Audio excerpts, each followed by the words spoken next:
مارادونا في مرمى انجلترا في نهائيات كأس العالم 86 بالصورة الحاضرة هنا في ملعب الاتحاد. هكذا تبدأ مباريات كرة القدم خلال اليومين الماضيين لتعلن نهاية حقبة، لتعلن نهاية متعة، لتعلن ويبقى من يبقى نهاية لتستمر كرة القدم دعما على رحيل بسكتة قلبية كرة القدم. ابن الصحراء رياض محرز يلعب الكرة أمامية، لكن وصل دي بروين محرز يلعب الكرة داخل منطقة الجزاء. هنالك الثلاثي جابرييل جيسوس وفي الجهات اليسرى بنجامين ميندي، وامام او خلف كل على مستوى قلبي الدفاع في الجهات اليمنى كايل ووكر.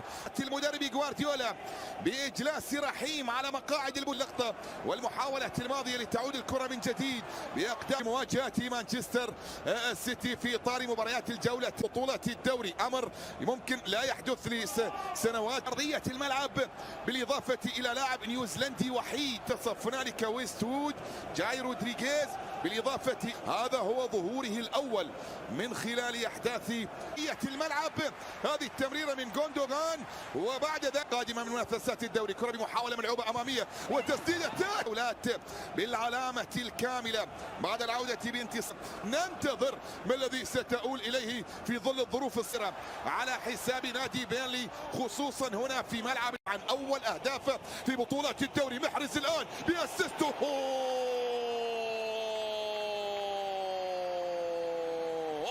يعود دي بروين لممارسة هوايته المعتادة وبأقدام من لا يقبل إلا الهدايا المميزة يسجل رياض ويتقدم لمصلحة أصحاب الدار مبكرا في شوط المباراة الأول وفي الدقيقة السادسة. هكذا تصل الكرة، هكذا تأتي 1-2 لمسة في غاية الروعة، ومحرز بالقدم اليسرى لا لا لا لا لا لا لا لا لا لا لا لا لا به في مواجهة بيرلي.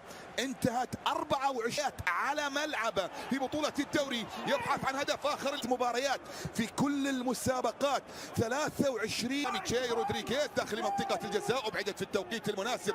ما استغل الآخرون تعثره في جدول الترتيب وبالتالي البايرن، وحاليا مع مانشستر سيتي بالنسبة لسم تحققت خلال المواجهات الأخيرة مقابل 2 اخر 3 مباريات 5. الجهات اليسرى عن طريق كيفن دي بروين يبحث عن كرة يطر، وهذا امر ليس بالغريب، وامر كعب مانشستر وايد اعلى من بيرلي خلال، واخر على مقاعد دكة العلاج. لقاء مقابل هدفين في الجانب المقابل، الاثنين يغيبون عن اللي هو رياض محرز الذي يسجل ايضا هو الاخر ثاني اهداف. لفاريل على مستوى كرة القدم الإنجليزية، كرة بمحاولة أمامية 5 أهداف وأكثر في 4 مرات فقط، نجح في تحقيق الانتصار ببطولة الدوري على المستوى التهديفي أمام ليدز 1، أمام ليستر سيتي سجل عكس ما كانت عليه الأمور قبل ذلك.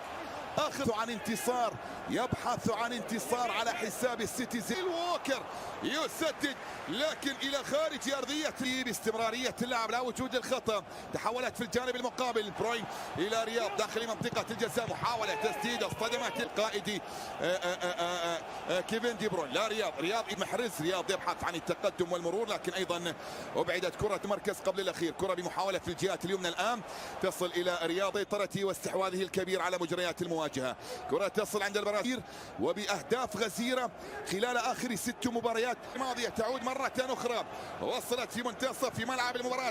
تغيير كامل اتجاه اللاعب كايل ووكر، يلعب الكرة العرضية لمنطقة الجزاء، تغطية من المتراجع آشلي باريرا. وحتى في هذا الموسم كل المؤشرات ملعب الاتحاد، كرة داخل المنطقة، محرز لا لا لا لا لا لا لا لا لا لا، ابن الصحراء يتجلى في مانشستر وفي ملعب الاتحاد، يصنع الفارق من خلال الدقائق الأولى ويسجل ثنائيته الآن. يضع كرة في المرمى، هي من رمي التماس وصلت إلى محرز مر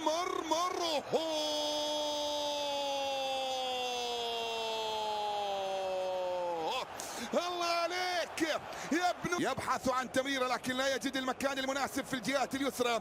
صاعتي رودري لك غوندوغان، لمسه من منتصف الملعب، قالوا حدكم خط النص اياني. يبحثون عن الخروج باقل الاضرار من خلال هذه المواجهه في مانشستر سيتي، وكانه وحيدا في ارضيه الملعب، كانه في مباريات عجز فيها مانشستر سيتي من الوصول لمرتين. انا كانني شاهدت هدف صحيح. تاتي خطيره، جول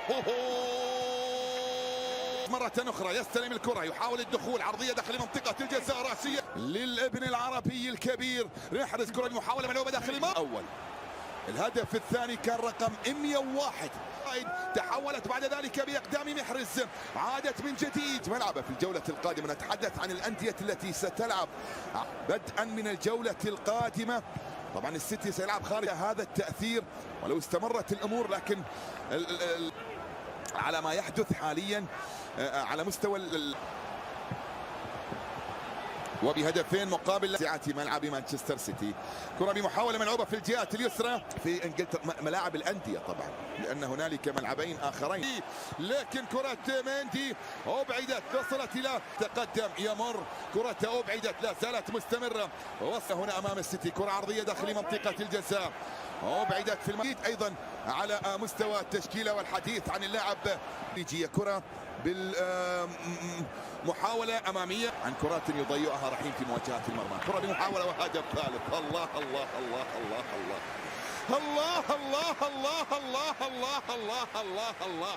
وبالقدم اليسرى مندي، وبصناعة جديدة تأتي، يعود مرة أخرى دي بروين لتعود الحياة لمصلحة السيتيزن، يعود دي بروين لتعود الحياة في مانشستر بأكملها. هنا وصلت الكرة عند البلجيكي، مثالية. أرجولا كأكثر المدربين ونسبة نجاح في طريقة الضيف، يبحث عن تقليص الفارق، وبعد تخلص لكريس وود واللاعب أشلي بانز، كان يبحث رياض عن التسديد، سدد، وبالتالي كرة على ودوايت ماكنيل، كرة محاولة ملعوبة داخل منطقة الجزاء، بينما في الجانب المقابل الحارس الجديد بيكوك فاري، الرجل الذي يبحث عن التسجيل، صنع، قدم كويس إلى كيفن ودي بروين بالقدم اليسرى، إلى كيفن دي بروين، جولا بطل منافسات الأبطال في مرتين، يعلم تماما ملعوبة الركنية، وبعدت في التوقيت المناسب، عادت المحاولة من جديد، لكن مرة تجاوزت خط المرمى، تحولت دي بروين الى رياض محرز، البحث عن العرضيه، الان عرضيه داخل منطقه اليمنى، الان فرناندينيو، عرضيه داخل منطقه الجزاء، والتصدي في هذه الكره والطريقه شاهدناها اكثر من مره، وصلت الى ايضا هي الاخرى تعاني بحكم ضغط المباريات ويعني الجائحه والامور اللي كانت من تاجيل خلال الفتره الماضيه. هذا كريس وود متسللا كريستينال بعد نهايه منافسات دوري الابطال، كره بمحاوله عرضيه ملعوبه، سجل في شباك وولفرهامبتون هدفا من منطقة الجزاء، الراسية تأتي والتصدي من حارس المرمى، عادت من جديد، وصلت الكرة داخل منطقة الجزاء، تصل اللقاء الذي انتهى ب3 أهداف مقابل هدف، محاولة تصل القادم نصف نهائي مسابقات دوري الأمم، كرة إلى عادت من أمامه، تصدي في توقيت مناسب جدا من ماكنيل، الرأسية بعد ذلك، لكن هنالك اصطدام ما بين بنزون داخل منطقة الجزاء، لمسة والتسديد،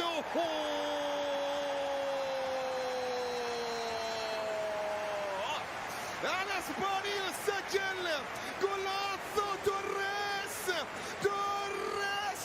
يضع الكرة في المرمى ويعلن عن رابع الاهداف لمصلحة مانشستر سيتي هنا في هذا اللقاء.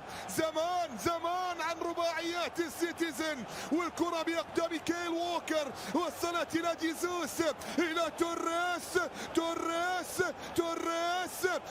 سجل السيتي مرة أخرى عند البديل، عرضية من فيل فودن داخل منطقة الجزاء،